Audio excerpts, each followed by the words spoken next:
Pour s'amuser, mon frère a rendu le sol glissant et m'a appelé. J'ai glissé, je me suis brisé la colonne vertébrale, et je ne pouvais plus bouger. Mes parents m'ont qualifié de « dramatique » jusqu'à ce que l'IRM fasse d'eux des criminels. Je m'appelle Narina, j'ai 30 ans maintenant, du moins sur le papier. À l'intérieur. Certains jours, je me sens encore comme si j'avais 15 ans, comme si j'étais piégé dans cette boucle sans fin d'être toléré mais jamais vu. Ma famille, une image parfaite si on plisse les yeux. Mon père, Emory marche comme si le monde lui devait une dette qu'il n'a jamais l'intention de rembourser. Il dirige une petite entreprise de construction et pense que cela lui donne le droit d'avoir des opinions sur tout, de la politique à la question de savoir si ma poignée de main molle signifiait que je ne me marierais jamais. Ma mère, Vera, a le genre de sourire qui semble venir avec le service de porcelaine fine. Délicat, fragile, et rarement sincère. Elle se qualifie de mère traditionnelle du Sud, ce qui signifie principalement qu'elle adore organiser des études bibliques et déteste être remise en question. Et puis il y a Clyde, mon frère aîné, le garçon en or, le charmeur, le genre d'homme qui s'en tire avec un meurtre et laisse des mots de remerciement. Je pensais être le fantôme de la famille, visible seulement quand quelqu'un avait besoin d'une cible ou d'une chute. Si Clyde oubliait quelque chose, Narina l'avait déplacé. Si l'ambiance au dîner devenait maussade, Narina est encore sensible. Avant, je discutais. Plus maintenant. Il y a eu une fête d'anniversaire une fois. Les 15 ans de Clyde, je crois. J'avais fait un gâteau moi-même. J'en étais si fier. J'ai passé des heures à essayer de lisser le glaçage. J'ai acheté du colorant alimentaire avec mon propre argent pour écrire son nom dessus. Mais quand les invités sont arrivés, Vera a jeté un coup d'œil et a dit, disons simplement que c'est Clyde qui l'a fait. Il a un tel talent pour les détails, ne trouvez-vous pas? Et tout le monde a hoché la tête. J'ai souri comme on m'avait appris à le faire, j'ai applaudi. Même à l'intérieur, quelque chose de petit s'est recroquevillé et ne s'est pas réveillé pendant longtemps. À partir de ce moment, j'ai arrêté de m'exprimer. C'est comme ça que ça marche. Vous dites la vérité trop de fois et personne n'écoute. Vous apprenez à vous réduire à ce que les gens veulent entendre. Elle est juste dramatique. Elle réagit de manière excessive.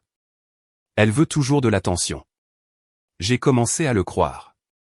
Peut-être que j'étais brisé. Peut-être que j'étais trop.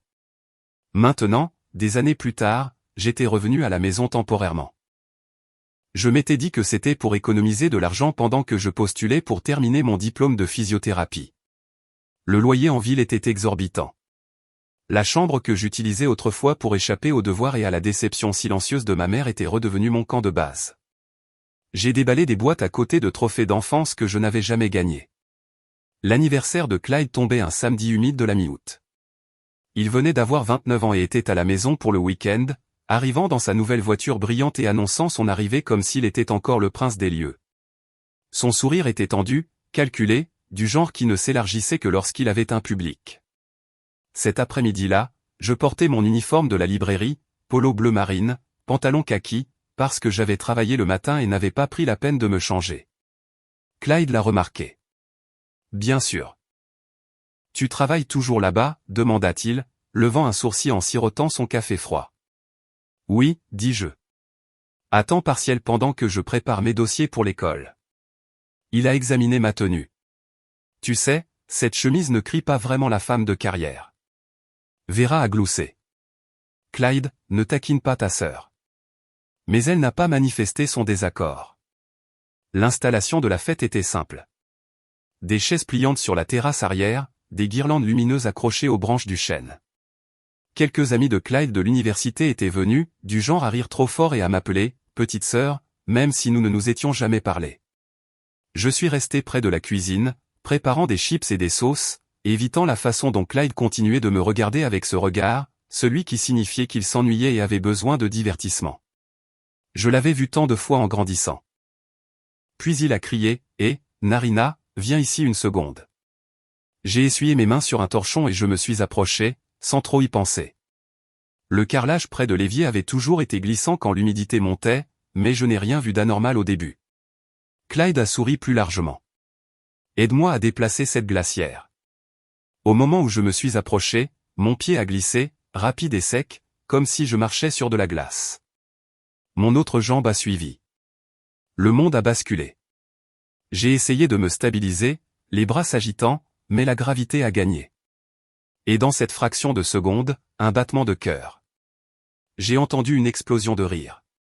Puis la douleur, un bruit sourd. Mon bas du dos a heurté violemment le bord de l'îlot de cuisine. Mes jambes se sont tordues sous moi. Le silence est tombé sur la pièce comme un rideau, comme toujours quand quelque chose de réel interrompait leur performance. Mes oreilles bourdonnaient. Quelqu'un a chuchoté, « Merde, elle est vraiment tombée. » Puis Clyde a ri. Quelqu'un a filmé ça? Je ne pouvais pas respirer correctement. Mes jambes ne bougeaient pas. J'ai essayé de bouger.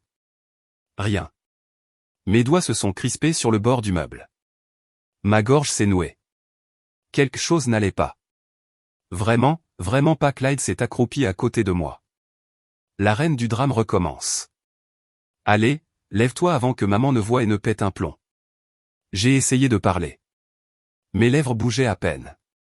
Je ne sens plus mes jambes. Il a ricané. Pas encore ça. Mais ce n'était pas, encore. C'était nouveau. Définitif.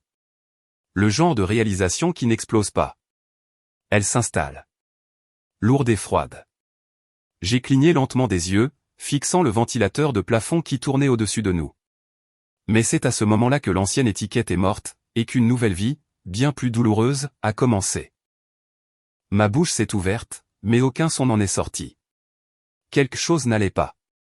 Pas le genre de mal d'une cheville tordue, pas le genre de mal d'une chute où l'on se contusionne le coccyx. C'était plus profond, plus lourd, comme si la moitié inférieure de mon corps avait été effacée de la mémoire, et que mon cerveau ne pouvait pas reconnecter les lignes. J'ai cligné lentement des yeux. Il y avait des lumières au-dessus de moi, des guirlandes lumineuses de la fête accrochées sur la terrasse, mais elles se brouillaient comme si quelqu'un avait étalé de la vaseline sur le ciel. J'ai réessayé, doucement, de bouger mon pied droit. Rien. Je ne joue pas, ai-je chuchoté, mais ça s'est perdu dans le bruit. Quelque part au-dessus de moi. Clyde a ri, fort et sec, comme un comique faisant son numéro dans un bar qui ne savait pas que c'était une scène de crime. Vous avez vu ça, les gars? C'était dingue. Quelqu'un l'a filmé avec son téléphone? A-t-il crié à la foule? Et quelqu'un a répondu, je l'ai, avec un gloussement qui piquait plus que la chute. J'ai levé les yeux vers le visage de Clyde, planant au-dessus de moi, les sourcils levés, le sourire toujours plaqué comme s'il était fier de lui. Il ne me voyait pas. Pas vraiment. Il voyait la version de moi sur laquelle ils s'étaient tous mis d'accord il y a longtemps. L'exagératrice, celle qui en faisait trop, la blague de la famille. Je ne peux pas bouger, ai-je chuchoté à nouveau, plus fort cette fois. Pourtant, personne n'a bougé. Il s'est penché, a poussé mon pied avec sa basket comme si j'étais un tapis qu'il fallait redresser. Allez, Narina. Ne sois pas dramatique, a-t-il dit, la voix assez douce pour que je sois la seule à l'entendre. Je l'ai fixé. Je ne le suis pas, ai-je dit, à peine capable de pousser les mots au-delà de la panique dans ma gorge. Et puis, à travers le brouhaha des voix et des vers qui tintent, j'ai entendu le ton de mon père monter. Qu'est-ce qui se passe ici? A aboyé Emory en s'approchant de moi, sa chemise encore impeccablement rentrée, les yeux passant de la foule au sol où j'étais allongé. Elle a glissé, a dit Clyde avec un haussement d'épaule, sans même me regarder. Je lui avais dit de faire attention avec ses maudites chaussures sur ce carrelage, a ajouté Vera, apparaissant juste derrière lui avec son verre de cabernet toujours présent. Elle va bien. Elle fait toujours ça, a marmonné Emory, agitant une main avec dédain. Lève-toi, Narina. Tu nous mets dans l'embarras devant les gens. J'ai essayé d'élever la voix, mais elle s'est brisée. Papa, je ne peux pas bouger mes jambes. Il s'est arrêté, la mâchoire serrée. Ne commence pas avec ça. Pas aujourd'hui. Vera s'est penchée en avant, son expression tendue. Narina, s'il te plaît, ne fais pas ça à ton frère. C'est son anniversaire. Je ne fais rien. Ma voix a finalement percé l'espace entre nous. Je ne sens plus mes jambes. Quelque chose ne va pas, pendant un instant, il y eut un silence. Puis Emory a laissé échapper un lourd soupir et s'est détourné. Vera a secoué lentement la tête, sa déception plus forte que n'importe quel cri. Clyde était déjà retourné vers le barbecue, faisant une blague avec quelqu'un près de la glacière à bière. Ils m'ont laissé là, à plat sur le dos, souffrante, terrifiée, seule. J'ai senti la chaleur monter à mes joues, non seulement à cause de la blessure, mais à cause de l'humiliation, de la réalisation que je pouvais être paralysé et qu'il serait toujours plus préoccupé par les apparences que par mon corps. Je pourrais mourir, et il se demanderait pourquoi je ne pouvais pas simplement tenir le coup jusqu'au dessert. J'ai vu quelqu'un de l'autre côté de la terrasse, un des amis de Clyde. Je crois qu'il a hésité, le téléphone toujours à la main. Ses yeux ont croisé les miens brièvement, incertains. Puis il a détourné le regard et s'est fondu dans la foule. Le temps s'est écoulé lentement. La fête ne s'est pas arrêtée exactement. Elle s'est juste ajustée. Les gens se déplaçaient autour de moi comme si j'étais une chaise cassée que quelqu'un n'avait pas encore enlevée. Ils riaient un peu plus bas, jetaient des regards dans ma direction comme pour vérifier un étranger qui pourrait simuler. Personne ne m'a touché. Personne ne m'a aidé. Le carrelage sous moi a commencé à me sembler plus froid, même dans la chaleur de la soirée géorgienne. J'ai pensé à toutes les fois où on m'avait traité de sensible. À chaque moment où j'avais douté de mes propres sentiments parce que personne ne les validait. Était-ce ce dont ils avaient besoin? Une blessure à la colonne vertébrale pour me prendre au sérieux. J'ai fermé les yeux juste une seconde. La douleur n'a pas changé, mais le poids de leur silence l'a aggravé. Puis j'ai entendu des pas. Plus rapides, délibérés.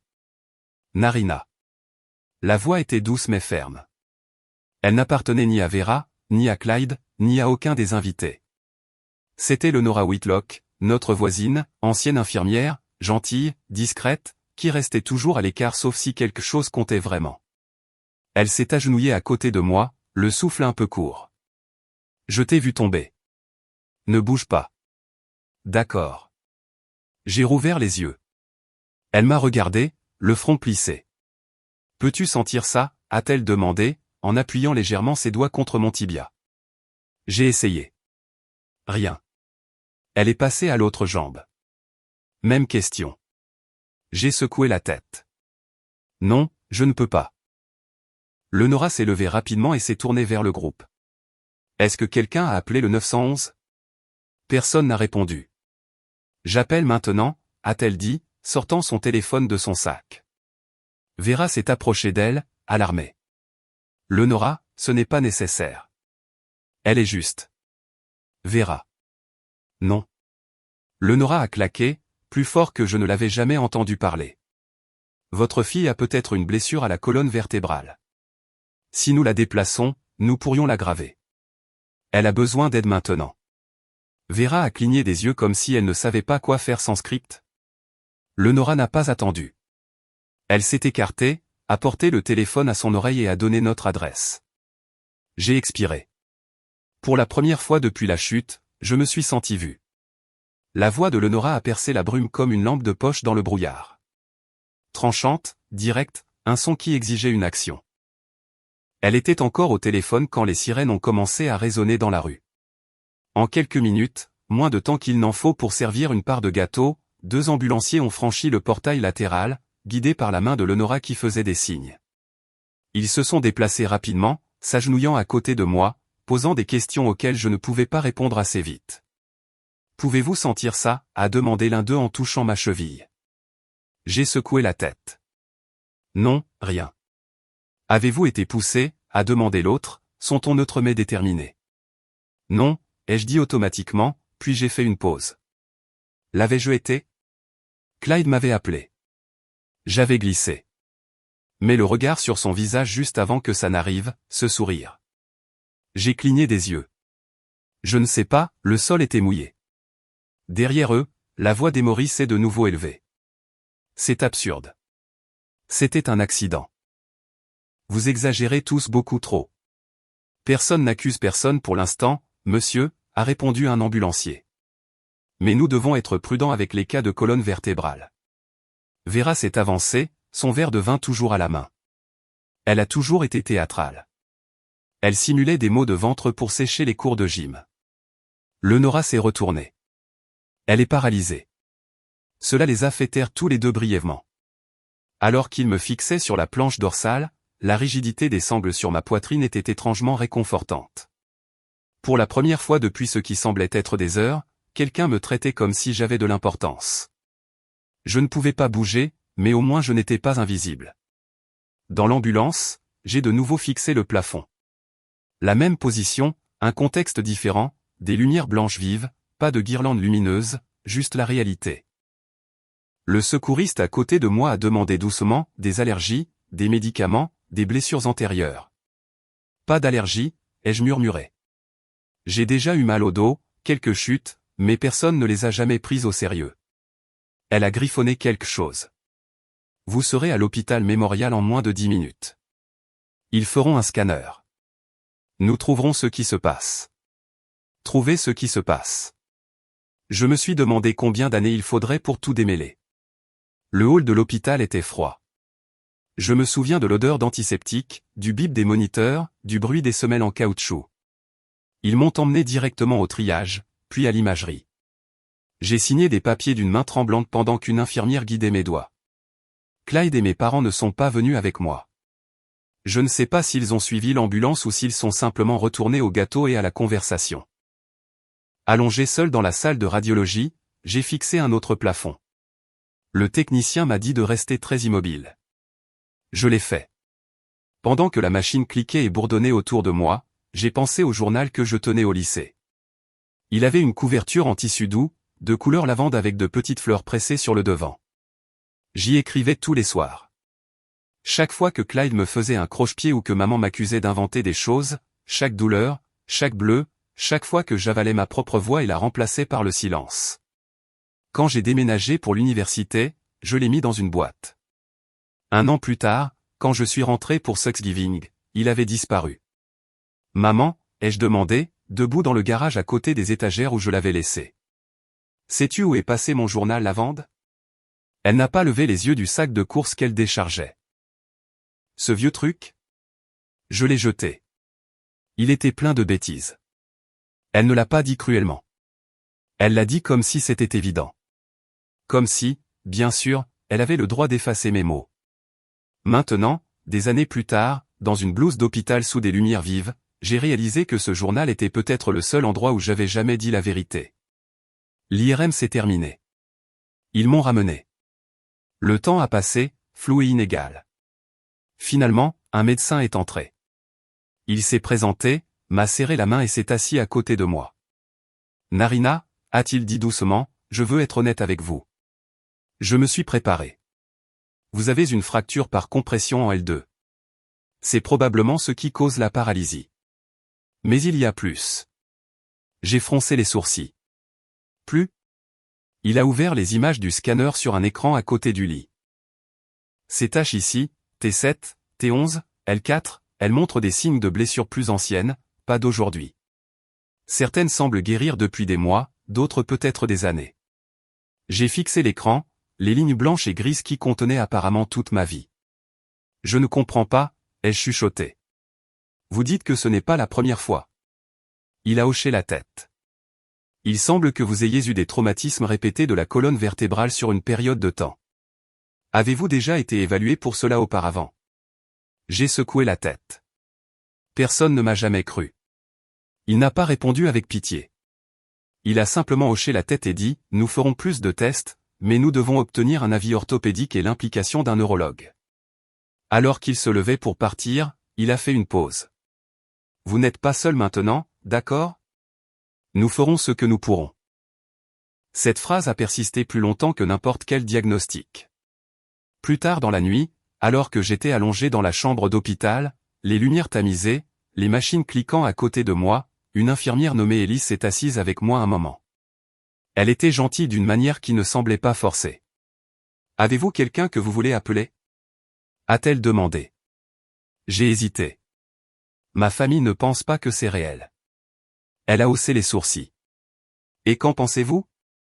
Je pense que c'est réel depuis longtemps. Je ne savais juste pas comment le nommer. Elle a hoché la tête. Parfois, il faut un moment comme celui-ci pour que le brouillard se lève. Je voulais dormir, mais les images à l'écran ne me quittaient pas.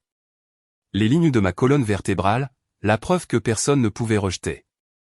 Ni le charme de Vera, ni les menaces d'Emory ne pouvaient faire disparaître une preuve médicale. Pendant des années, on m'avait dit que j'étais maladroite, que je me faisais des bleus trop facilement, que je trébuchais sur rien, que Clyde ne faisait que chahuter. Mais maintenant j'avais des images en noir et blanc qui disaient le contraire. J'ai fermé les yeux et j'ai expiré lentement. Il y avait du deuil. Il y avait de la colère. Et en dessous, le début de quelque chose d'autre, de la résolution. Je n'ai pas dormi cette nuit-là. Pas vraiment. Entre la lumière fluorescente du couloir qui filtrait à travers le rideau et le bip silencieux du moniteur au-dessus de mon lit, j'avais l'impression que le temps ralentissait juste pour me faire affronter tout cela. Chaque clic de la pompe à perfusion, chaque ombre se déplaçant sur le plafond. Et tout ce à quoi je pouvais penser, c'était le scanner, cette image brillante de ma colonne vertébrale, preuve silencieuse que je n'avais rien imaginé. Le docteur Patterson l'avait dit si calmement plus tôt. Vous avez subi une grave fracture par compression en L2. C'était la blessure actuelle. Celle-là avait une cause claire, une date, l'anniversaire de Clyde, un sol mouillé, un rire. Mais ensuite est venu le vrai choc. Vos vertèbres T7, T11 et L4 montrent également des signes de traumatismes anciens. Pas d'aujourd'hui. Je me souviens de la façon dont la pièce a basculé après qu'il ait dit ça, comme si les murs bougeaient sans permission. Je ne pense pas avoir dit quoi que ce soit. J'ai juste hoché la tête, puis j'ai fixé l'écran, les points et les lignes qui avaient vécu en moi pendant des années, ignorés comme de minuscules témoins silencieux que personne n'avait pensé à interroger. Tôt ce matin-là, avant le lever du soleil, j'ai finalement fermé les yeux pendant quelques minutes. Je n'étais pas sûr d'avoir vraiment dormi jusqu'à ce que j'entende le léger coup à la porte et que je vois une femme entrer avec un presse-papier et des yeux doux. Elle s'est présentée comme le docteur Williams, une neurochirurgienne. J'ai examiné votre IRM avec le docteur Patterson, a-t-elle dit en tirant une chaise près de mon lit.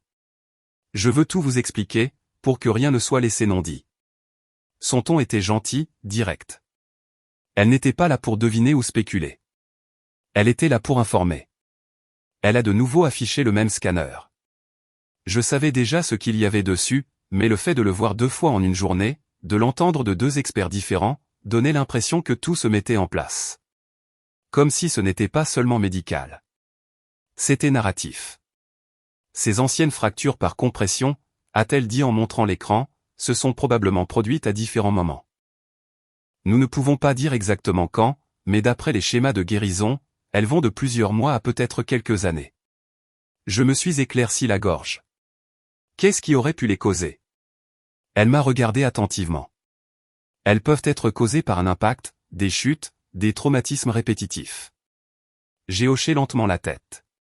Elle n'a pas posé plus de questions. Je pense qu'elle savait qu'elle n'en avait pas besoin. Après son départ, j'ai demandé à l'infirmière un stylo et du papier.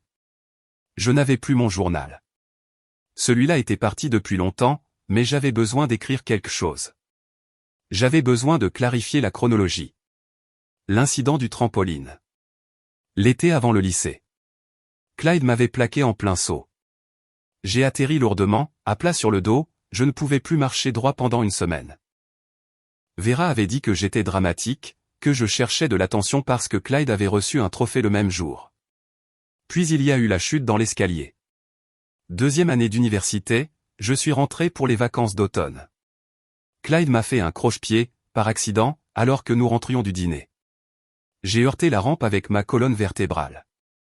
Pendant des semaines après, je pouvais à peine me pencher sans douleur. Je l'ai mentionné une fois. Emory m'a donné de l'ibuprofène et m'a dit de m'endurcir. Et puis la fois où j'ai perdu connaissance après avoir heurté la terrasse arrière. Clyde m'avait enfermé dehors pendant une tempête pour plaisanter. J'ai glissé sur le bois mouillé en essayant de rentrer par le porche latéral. Tout est revenu en mémoire. Les moments que j'avais classés comme des événements isolés. Maintenant, ils formaient un schéma, et ce schéma avait un nom, un traumatisme répété. Plus tard dans l'après-midi, le docteur Patterson est revenu avec une assistante sociale.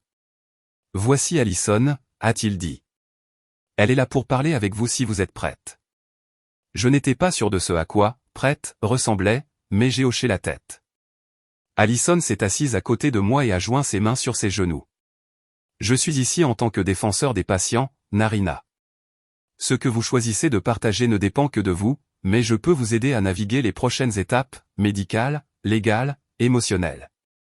Vous n'êtes pas seul. » Je l'ai fixé un long moment. Mon frère a versé de l'huile sur le sol de la cuisine, ai-je dit lentement. Puis il m'a appelé. Il savait que je passerais par là. Allison n'a pas sourcillé. Elle a juste attendu. Mes parents, ai-je expiré. Ils n'ont pas cru que j'étais vraiment blessé.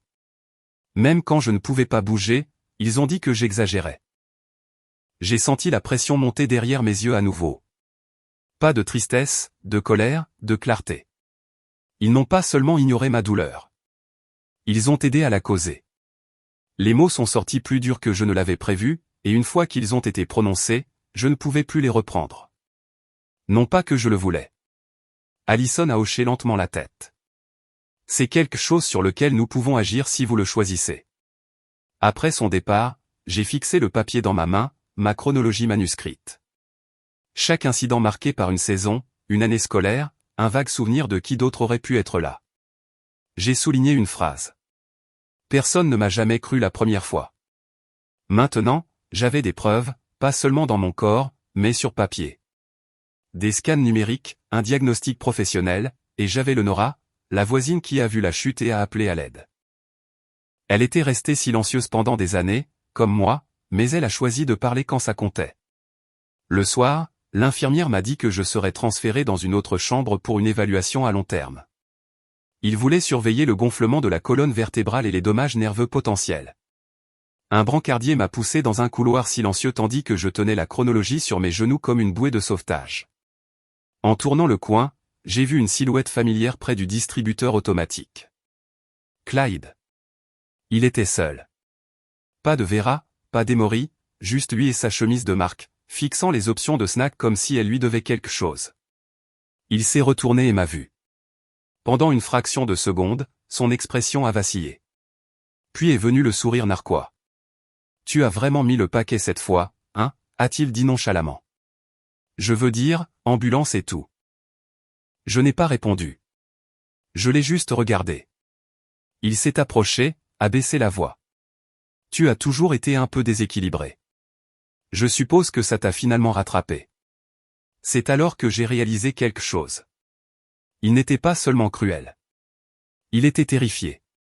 Pas parce qu'il pensait que j'allais mourir, mais parce que pour la première fois, j'avais des témoins, des documents, du pouvoir.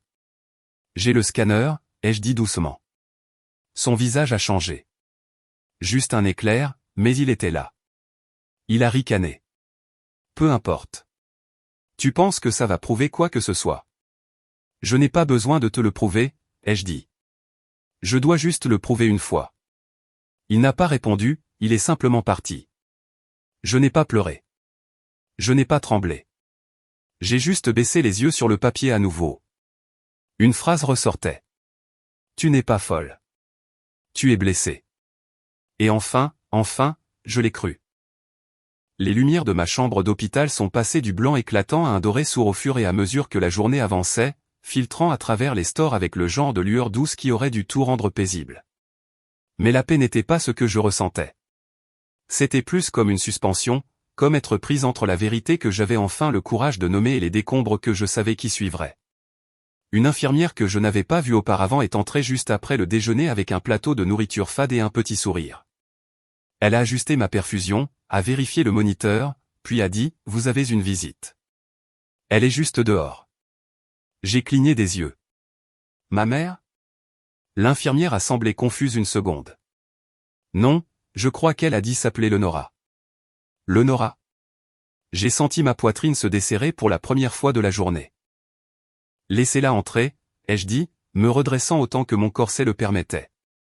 La porte s'est ouverte lentement et elle était là, Lenora Whitlock, notre voisine qui avait observé les barbecues de ma famille depuis son porche et salué poliment pendant les installations des lumières de Noël.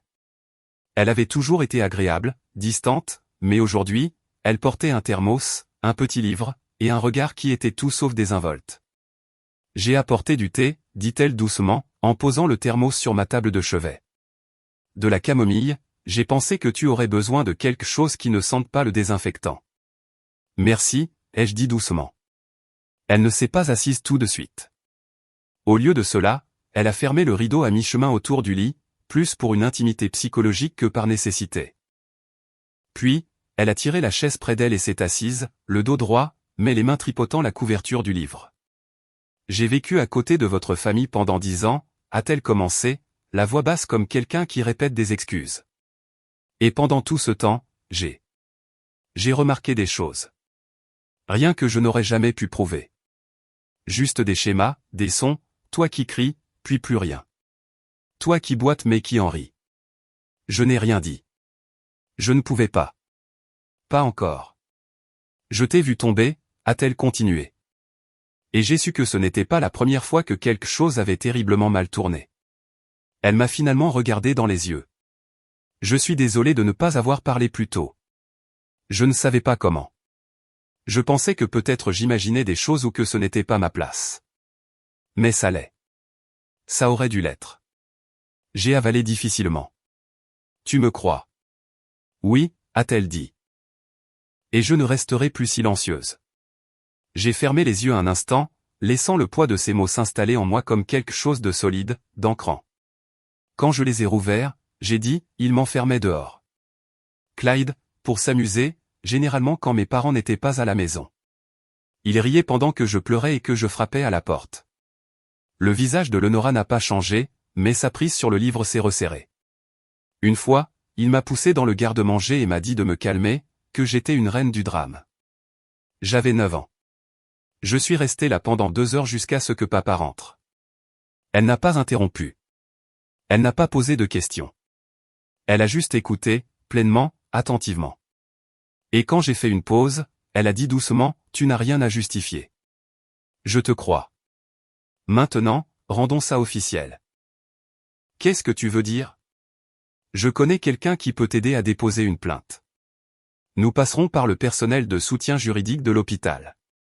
Tu as des documents maintenant, des preuves médicales, et tu m'as comme témoin.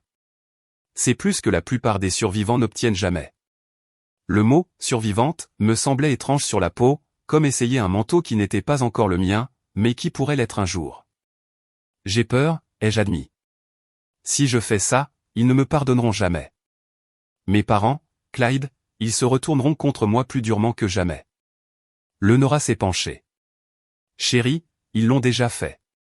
La seule raison pour laquelle ils ne se sont pas complètement détournés, c'est parce qu'ils pensent encore que tu reviendras en rampant. Que tu t'exprimes. Ça ne fait que confirmer leur peur que tu ne le feras pas. Elle a fouillé dans son sac et a sorti un dossier, des formulaires vierges, des stylos, une liste de contrôle. Elle était sérieuse. M'aideras-tu à le remplir? Ai-je demandé. Bien sûr. Nous avons passé l'heure suivante à parcourir chaque ligne.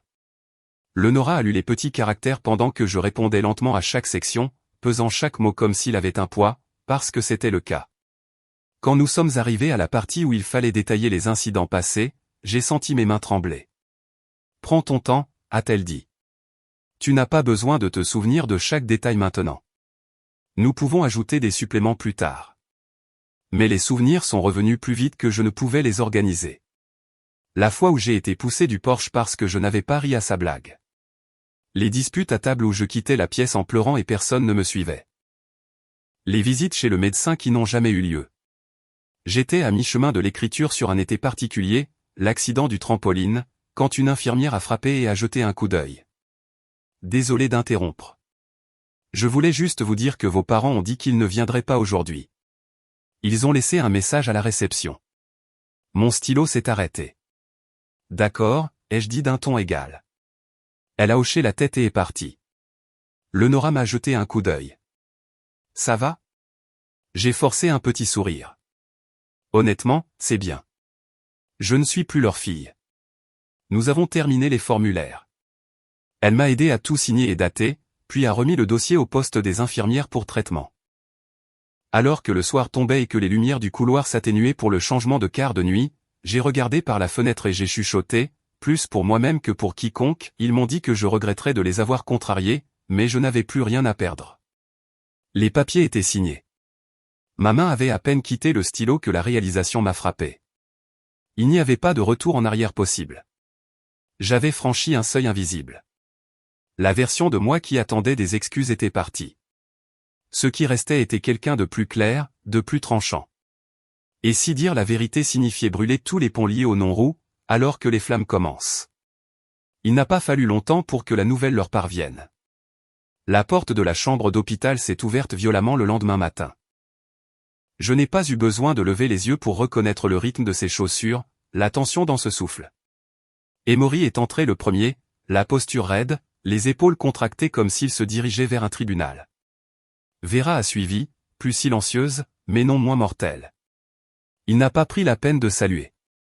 Qu'est-ce que c'est que cette histoire, a-t-il aboyé, jetant un paquet de documents légaux sur la table de chevet à côté de moi. Tu veux vraiment traîner ta famille dans la boue comme ça? Pourquoi? Une chute? Je n'ai pas répondu. Je n'ai même pas sourcillé. Le silence, avais-je appris, était une arme plus efficace que les cris, et cela le rendait fou. Vera s'est approchée, sa voix mesurée. Répétez. Tu es contrarié. Nous comprenons ça, mais ça. Ce n'est pas la façon de gérer les choses. Elle a fait un geste vers les documents, maintenant froissés par la prise d'Emory. Tu as déposé une plainte officielle à la police. Comprends-tu ce que cela nous fait? À Clyde? J'ai croisé son regard. Ça dit la vérité. Son expression s'est fissurée. Juste une fêlure, mais suffisante pour montrer qu'elle ne s'attendait pas à ce que je tienne bon. Emory s'est penché en avant, la voix basse et venimeuse. Tu veux agir comme une étrangère à cette famille? Très bien, mais ne pense pas que tu peux faire ça et toujours t'appeler ma fille. Alors je suppose que je ne l'ai jamais été, ai-je répondu.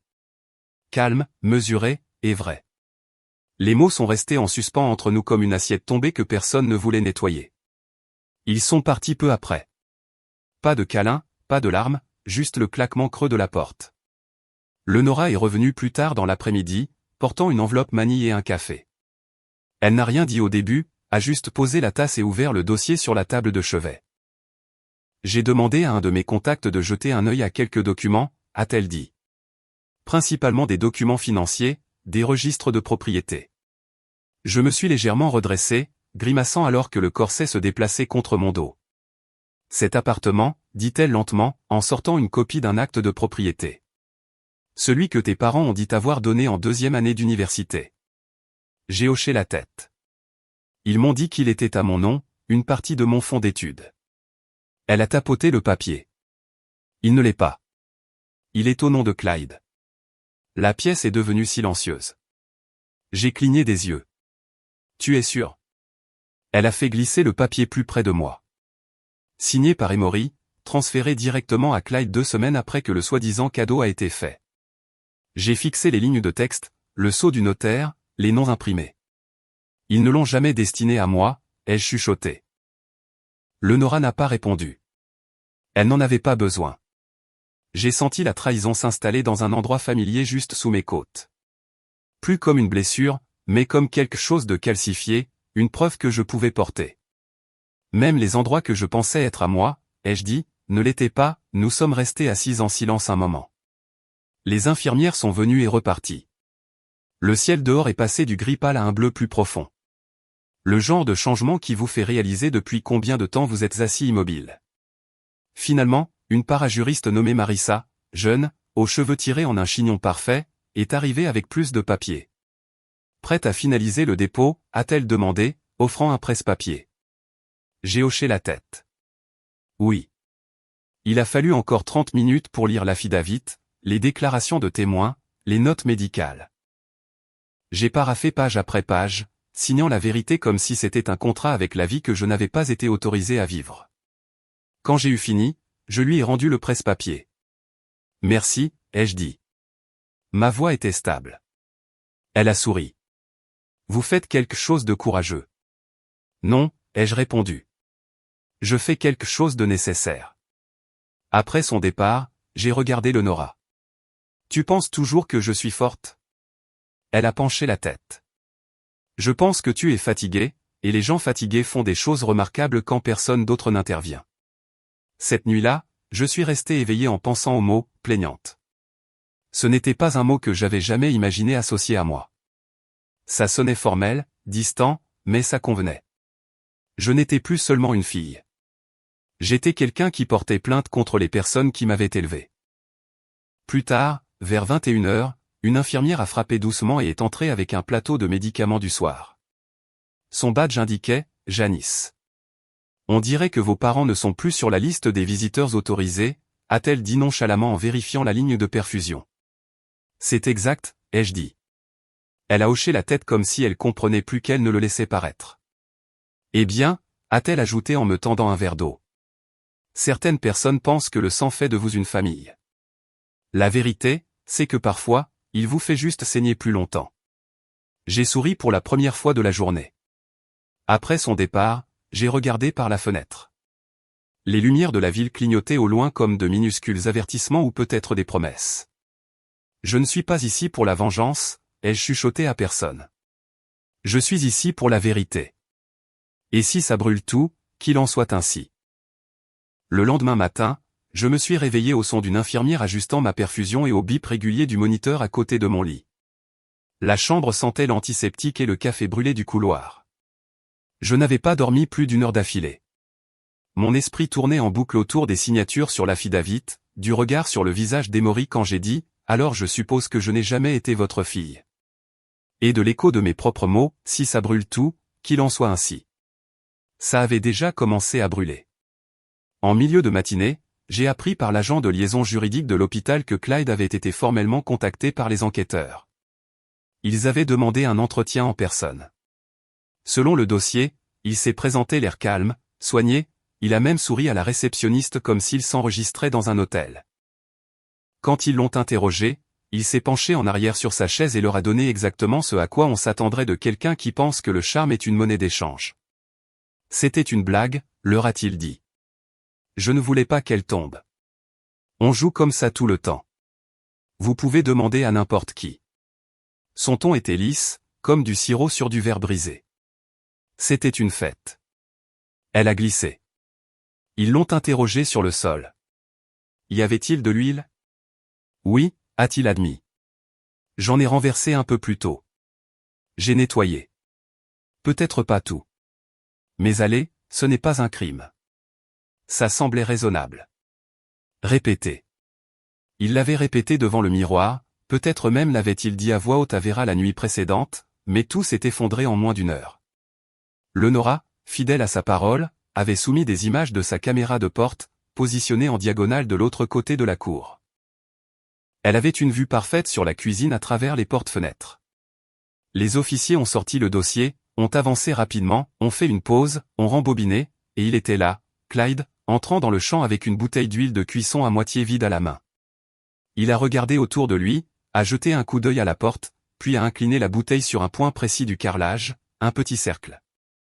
Puis il a crié, « Narina, tu peux me donner un coup de main ici ?» Ils ont zoomé sur son visage, souriant. Ils avaient tout. Le timing, l'invitation, l'intention. Ce n'était pas une farce. C'était un coup monté. Quand l'officier lui a montré les images, les fissures ont commencé à apparaître. La mâchoire crispée, les yeux écarquillés. Tout cela est complètement exagéré, a-t-il dit, la voix plus haute qu'auparavant. Vous ne pouvez pas vraiment penser que j'avais l'intention de la blesser. Mais quelque chose en lui s'est brisé. On pouvait le voir. Cette prise de conscience que le charme ne pouvait pas annuler des preuves numériques. Plus tard dans la soirée, alors que l'hôpital avait retrouvé son rythme habituel, changement de car, plateau de cafétéria, le faible bourdonnement des téléviseurs dans les chambres des patients, j'ai reçu un appel. C'était de Lenora. Il est venu sur ma propriété, a-t-elle dit, la voix basse et calme. Il a essayé d'ouvrir le garage latéral. Mon pouce est accéléré. Quoi? Tout à l'heure, vers 19 heures. Je regardais la télé et j'ai vu l'alerte de mouvement. Il tripotait le panneau de disjoncteur près de l'arrière. A-t-il pris quelque chose? Non. J'ai un système secondaire, un système caché. Elle a fait une pause. Il a tout enregistré. En moins d'1 heure, Clyde a été de nouveau arrêté, cette fois pour falsification de preuves et violation de propriété. J'en ai été informé le lendemain matin par l'agent de liaison de l'hôpital. L'infirmière qui a apporté mon plateau de petit déjeuner, pain grillé sec, jus d'orange, l'a mentionné comme si c'était la météo. On dirait qu'ils ont de nouveau arrêté votre frère, a-t-elle dit, en ajustant soigneusement ma couverture. Je suppose qu'ils ne pensaient pas que les caméras de sécurité existaient. Je n'ai pas pleuré. Je n'ai pas souri. Je n'ai pas réagi. Il avait finalement franchi une ligne que même son charme ne pouvait pas réparer. La nouvelle a éclaté avant le déjeuner. Les chaînes locales l'ont d'abord diffusée, puis les chaînes régionales l'ont reprise. Scandale familial. L'épreuve de la fille paralysée déclenche une arrestation. Mon nom n'était pas sur la bannière. Mais ce n'était pas nécessaire. Quiconque de Savannah qui regardait le clip reconnaîtrait la maison des roues, la terrasse arrière, le patio où je suis tombé. Mon téléphone, enfermé dans le tiroir supérieur de ma table de chevet, a vibré pendant plus d'1 heure. Des textos, des messages vocaux, des emails, certains de personnes à qui je n'avais pas parlé depuis le lycée, certains d'inconnus complets qui avaient vu les images en ligne. Elle a toujours été la discrète. Je pensais qu'il formait une famille si unie. J'ai toujours su que quelque chose n'allait pas avec lui. Mais le message qui m'a le plus frappé venait de quelqu'un d'anonyme. Pas de nom, pas de photo de profil, juste des mots. Tu m'as sauvé de penser que j'étais la seule. J'ai fixé ce message pendant un long moment. Le soir venu, des journalistes étaient garés devant l'hôpital. Les infirmières faisaient de leur mieux pour les tenir à distance, mais de temps en temps, je voyais quelqu'un en polo avec un microphone traîner près de l'entrée principale. J'étais assise dans mon lit, les stores à moitié fermés, regardant ma propre histoire se dérouler sur un écran de télévision en sourdine. Pour la première fois de ma vie, je n'étais pas invisible. J'étais indéniable. Il faisait encore nuit quand je me suis réveillé ce matin-là. La ville ne s'était pas encore réveillée, mais moi si. Mon corps ne sursautait plus de douleur dans mon sommeil, mais je portais toujours le poids de l'anticipation de ce que signifiait s'asseoir en face de gens qui avaient fait carrière dans la prétention. Le Nora est venu me chercher à l'unité de réadaptation de l'hôpital à cette heure précise. L'audience était fixée à 9 heures, mais j'avais besoin des 2 heures complètes entre le trafic, la préparation et la stabilisation de mes nerfs. Je me suis habillé en silence ce matin-là, blazer noir, pantalon gris ardoise, rien de tape à accent grave-l'œil, juste des lignes épurées et une ferme résolution. Le Nora avait tout repassé elle-même la veille et avait laissé une note. Il ne s'agit pas de gagner. Il s'agit d'être entendu. Le palais de justice était plus bondé que je ne l'avais prévu. Des caméras se tenaient derrière des cordes, silencieuses pour l'instant, attendant comme des prédateurs un mouvement. À l'intérieur, ça sentait le vieux bois et la nouvelle tension. Mon fauteuil roulant glissait sur le sol carrelé, les roues en caoutchouc murmurant comme une vieille chanson. Chaque craquement dans le bâtiment semblait fort. Et puis je les ai vus. Clyde était assis à la table de la défense, sa posture plus droite que d'habitude. Il ne m'a pas regardé, n'a même pas jeté un coup d'œil. Il était trop bien habillé pour quelqu'un en procès. Costume bleu marine, chemise impeccable, une cravate qui coûtait probablement plus cher que tout le budget du déjeuner de l'hôpital. Vera était assise 2 rangées derrière lui, serrant la main d'Emory comme s'ils attendaient de voir si leur maison serait condamnée. Ils n'ont pas hoché la tête. Ils n'ont pas parlé. Mais j'ai vu les lèvres de Vera bouger. Peut-être une prière. Peut-être juste de la panique. Le procès a commencé avec les preuves. Le docteur Patterson a guidé le jury à travers les diapositives de l'IRM, chaque vertèbre, chaque fracture passée, une chronologie de négligence dessinée en dommages vertébraux. Il parlait comme un chirurgien, clair, sans excuse. Il n'y a pas d'explication médicale pour ce nombre de blessures vertébrales non traitées à moins qu'un traumatisme constant ne soit impliqué. Puis ce fut le tour de Lenora. Elle était assise droite dans la barre des témoins, les paumes ouvertes. Elle ne s'était pas habillée pour impressionner, juste une douce blouse bleue et de l'honnêteté. Je l'ai vue tomber, a-t-elle dit. Je l'ai vue verser l'huile. Je n'ai rien dit pendant longtemps. Je pensais que je n'en avais pas le droit. Mais le silence a un coût. Elle a fait une pause avant de terminer. Je suis ici maintenant pour payer une partie de cette dette. Une déclaration écrite a suivi, de ma professeure d'histoire de 10e année, Madame Bradley. Elle avait vu des bleus. Elle n'avait rien dit non plus. Et puis quelqu'un que je ne m'attendais pas à voir s'est avancé. Marie, elle nettoyait notre maison 2 fois par semaine quand j'étais adolescente. Je ne l'avais pas vue depuis mes 16 ans. Mais elle était là, les cheveux gris maintenant, les mains soigneusement jointes sur ses genoux. Je me souviens une fois avoir vu mademoiselle Narina boiter, a dit Marie. Je lui ai demandé ce qui s'était passé. Elle a dit qu'elle avait glissé sur la terrasse, mais j'ai vu monsieur Clyde la pousser. Personne n'a rien dit. Ils ont ri, mais je n'ai jamais oublié. Je ne me souviens pas d'avoir respiré pendant cette partie. J'ai juste regardé mon histoire se dérouler à voix haute, validé, affirmé. Quand le verdict est tombé, je n'ai pas souri. Clyde a été reconnu coupable d'agression aggravée et d'obstruction à la justice. Emory et Vera, de négligence volontaire, de mise en danger. Personne n'a applaudi, personne n'a halté. C'était trop lourd pour ça. Juste un marteau, une déclaration, et l'effondrement silencieux d'un empire bâti sur les apparences. 3 années ont passé, rapides et lentes à la fois. J'ai réappris à marcher, pas parfaitement, mais assez. Ma canne est devenue une partie de moi, pas une béquille, mais un rappel que la guérison prend du temps. J'ai commencé à parler, d'abord dans de petits groupes locaux, puis dans des plus grands. J'ai parlé de blessures, de silence, de familles qui vous blessent plus parce qu'elles ignorent que parce qu'elles disent. J'ai travaillé dans un centre de rétablissement pour traumatisme. J'ai déposé des demandes de subvention. J'ai aidé d'autres personnes à déposer des plaintes. J'ai construit une vie à partir des cendres de la mienne. Puis, un après-midi de printemps, je me suis retrouvé à entrer dans l'auditorium de l'université. Je donnais une conférence à de futurs thérapeutes sur la façon de repérer les signes que les patients ne disent pas toujours à voix haute. Un producteur de PBS m'avait contacté un mois plus tôt. Il filmait une émission spéciale sur les cas d'abus négligés, et le mien allait être l'un des sujets. La salle était pleine. J'étais en avance. J'ai relu mes notes en coulisses, pris quelques respirations profondes, puis j'ai senti un changement dans l'air. Je me suis retourné. Vera. Elle se tenait là, au fond de la salle, les yeux vitreux, une enveloppe manie serrée contre sa poitrine. Emory n'était pas avec elle. Après la fin de ma conférence et que la plupart des gens soient partis, elle s'est approchée lentement. Elle avait l'air plus âgée, plus petite. Narina, a-t-elle chuchoté comme si dire mon nom nécessitait une permission. Je n'ai pas répondu. Elle s'est approchée, la voix tremblante. Je ne m'attends pas à ce que tu me pardonnes. Je devais juste dire que j'avais tort. C'était là. Pas une excuse, pas une diversion, juste la vérité. Tardive, mais réelle. Puis j'ai pris une inspiration, je l'ai laissé sortir, je l'ai regardé dans les yeux. Je te pardonne, ai-je dit. Sa lèvre a tremblé, mais j'ai ajouté, tu n'as plus de place dans ma vie. La douleur sur son visage n'était pas quelque chose que j'appréciais, mais c'était nécessaire. Certaines portes ne se ferment pas avec un claquement. Elles cessent simplement de s'ouvrir. Alors qu'elle s'éloignait, je suis resté immobile, le cœur stable.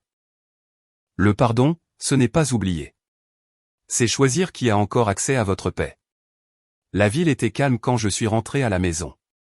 Le soleil s'était couché depuis longtemps et les lampadaires peignaient de douces formes ambrées sur le trottoir. Je venais de terminer un événement à l'université, une table ronde sur les soins tenant compte des traumatismes. Une petite foule engagée, un mélange d'étudiants, d'infirmières et de quelques organisateurs communautaires. Ils ont posé des questions réfléchies. Ils n'ont pas détourné le regard quand j'ai parlé. Je suis entré lentement dans le hall de l'immeuble. Mes jambes pouvaient maintenant gérer de courtes distances, mais ce soir m'avait épuisé plus que prévu. Une fois arrivé à mon appartement, j'ai appuyé ma canne contre le mur, déboutonné mon blazer et me suis penché au-dessus de l'évier de la cuisine pour m'asperger le visage d'eau fraîche.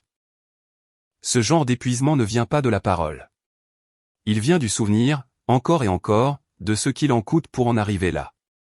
Je me suis changé pour un vieux t-shirt et un pantalon de survêtement, j'ai préparé une tasse de tisane à la menthe poivrée et je me suis assise en tailleur sur le sol du salon. Il y avait une boîte au fond de mon placard que je n'avais pas touchée depuis des années. Et quelque chose me disait que ce soir était le bon soir. Le couvercle s'est soulevé avec un léger gémissement. À l'intérieur se trouvaient des morceaux d'une fille que je ne m'étais pas permis de regretter, un CD de musique de ma 2e année de lycée, ma vieille carte d'étudiant, et en dessous, aplati et légèrement froissé, mon journal à fleurs, celui que je pensais que Vera avait jeté. Il sentait encore légèrement les feuilles d'assouplissant et l'encre. J'ai tourné les pages lentement. Certaines étaient vierges, d'autres étaient remplies d'une écriture penchée et anxieuse. Et puis j'ai trouvé l'enveloppe. Elle était adressée d'une écriture soignée. Mamie, s'il te plaît, lis. Il n'y avait pas de timbre. Je ne l'avais jamais envoyée. La date dans le coin supérieur était le 18 juin, il y a 15 ans. Je l'ai dépliée et j'ai commencé à lire à voix haute, non pas parce que j'avais besoin de l'entendre, mais parce que cette fille de 15 ans avait besoin de savoir que quelqu'un l'entendrait enfin.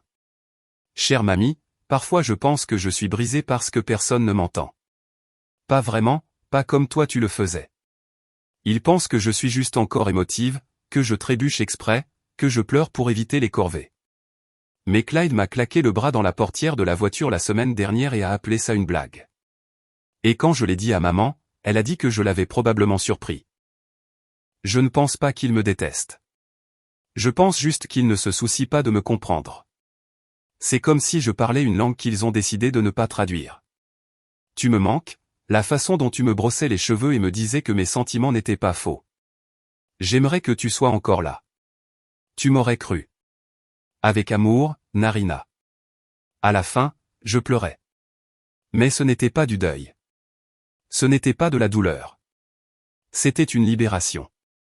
Cette fille dans la lettre, elle n'était plus une étrangère. C'était moi. Et pour la première fois depuis des années, je n'avais pas honte de sa tristesse. J'ai soigneusement replié le papier et l'ai glissé de nouveau dans le journal. Mon téléphone a vibré sur la table de chevet. J'ai essuyé mes joues et l'ai attrapé. Un nouveau message. Sujet, j'aurais dû parler. C'était de Madame Bradley, ma professeure d'histoire de 10e année. Elle avait témoigné par déclaration pendant le procès. Je ne lui avais pas parlé depuis. Son message était court. Narina, j'ai vu les signes. Je soupçonnais, mais je suis restée silencieuse parce que je ne savais pas comment parler sans aggraver les choses. Je suis désolée. Tu n'étais pas invisible. Je n'étais juste pas assez courageuse. Je te vois maintenant. SB, j'ai tenu le téléphone un moment, puis j'ai éteint l'écran et je l'ai posé. Je n'avais pas besoin de répondre. Les mots étaient tombés exactement là où ils devaient le faire. Plus tard, alors que l'horloge approchait de minuit, je me suis tenu près de la fenêtre, la canne à la main. Les lumières de la ville clignotaient doucement au loin. Je n'attendais plus d'excuses. Certaines blessures ne disparaissent jamais, mais elles cessent de saigner. Elles forment une croûte. Elles vous rappellent qui vous étiez et qui vous avez choisi de devenir. Quelques semaines plus tard, je suis retourné à l'université. Cette fois, non pas en tant que panéliste, mais en tant que conférencière principale. Une bannière était suspendue à l'extérieur de l'auditorium. Conférence invitée, reconnaître l'abus silencieux. En marchant dans le couloir, quelques étudiants m'ont salué de la tête, certains souriant en me reconnaissant. L'un d'eux a même chuchoté, c'est elle. Je suis entré dans la salle de conférence, j'ai posé mes notes sur le pupitre et j'ai balayé les sièges du regard. Là, au 3e rang, était assise Lenora, les cheveux tirés en arrière, portant une modeste blouse bleu marine. Elle n'a pas fait de signe de la main. Elle n'en avait pas besoin. Son sourire était stable, chaleureux, fier.